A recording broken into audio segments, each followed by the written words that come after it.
I'm very fond indeed of the Yashiro Commission girl. She adroitly handles every matter that comes before her. Unfortunately, it's often thankless work. Pity. Were she not a member of the Kamisato clan, I would have long since snatched her up for the Yae publishing house.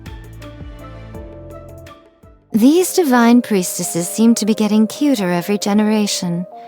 I wonder how she looks performing the dance of divine peace. Perhaps even little schools of fish swish around her while she spins. If she's ever looking for a more experienced head shrine maiden to learn from, I'd be quite happy to share a few tips with her. As long as she asked me nicely, of course. Ah, the oddball Oni.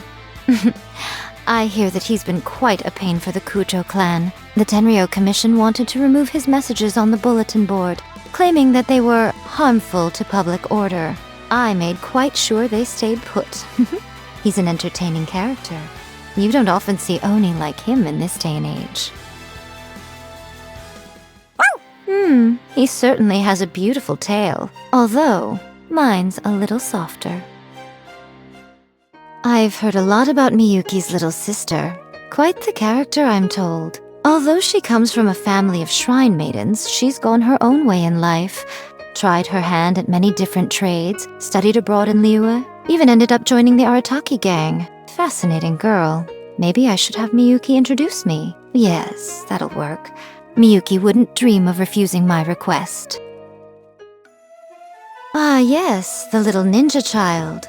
If there's one thing she can do, it's stay hidden. Kano Nana constantly complains to me about it. Apparently, she now spends so much of her time searching for Sayu that she barely has any time to read anymore. If you ask me, I'd say that Sayu has a secret ally who is helping her hide all the time. Locking herself away in the plane of euthymia when she clearly wants to be out. It's just willful self-torture, really. On the other hand, it's also rather stubborn but cute, don't you think? I thought it was a disaster waiting to happen at the time, but she insisted that she wasn't going to lift a finger against the object of her own creation. Had I known how things would unfold, I would have simply disposed of it without her knowing. What about now? Well, we're no longer waiting for the disaster to happen, are we? Not the sharpest Tengu in the forest. She certainly didn't inherit the brilliant mind of Daddy Tengu, that's for sure. How shall I put this? I suppose being blunt and dispensing with tact has its own advantages, but I do hope that the next time she visits the shrine, she keeps to herself. I've got better things to do than answer her incessant questions about A. Now that you mention it, it's been a while since I last saw Ganyu. Before the Sakoku decree came into effect, the two of us would often meet to discuss bilateral relations between our two nations. I always found her quite reliable. The next time you go to Liyue, take her some more fresh sea ganoderma for me. The Yashiro rascal. He's always been an unpredictable one, even as a child. Don't be taken in by his warm smile. There's no knowing what devious scheme might be brewing inside his head. It's really quite maddening. What do you mean, sly as a fox? If you're trying to insinuate that he and I are anything alike, you are sorely mistaken. Naganohara fireworks are well worth the wait every year. Word is that she caused quite an uproar among the Tenryou Commission recently by setting off fireworks all over the place. I'm sure the members of the Kujou clan must have turned purple with rage. A pity I couldn't be there to see it for myself.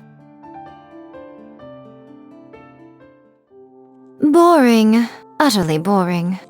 What could have possibly persuaded these people to become authors? Say, why don't you write out your story and submit it to Yae Publishing House? I'm sure that would keep me amused. I'm sure it would be a bestseller. Sealing yourself away from the rest of the world may only serve to accelerate the effects of erosion. Imagine a world consisting of you and you alone, with no one else to reflect you back at yourself. How awful that would be. Whenever we are together, it is vital that we always shine a light for each other, okay? It's rather difficult to remain enlightened in the dark. You're saying you like how I wear my vision? You certainly have an eye for a priceless treasure. Well then, I bet you'd like to pet it.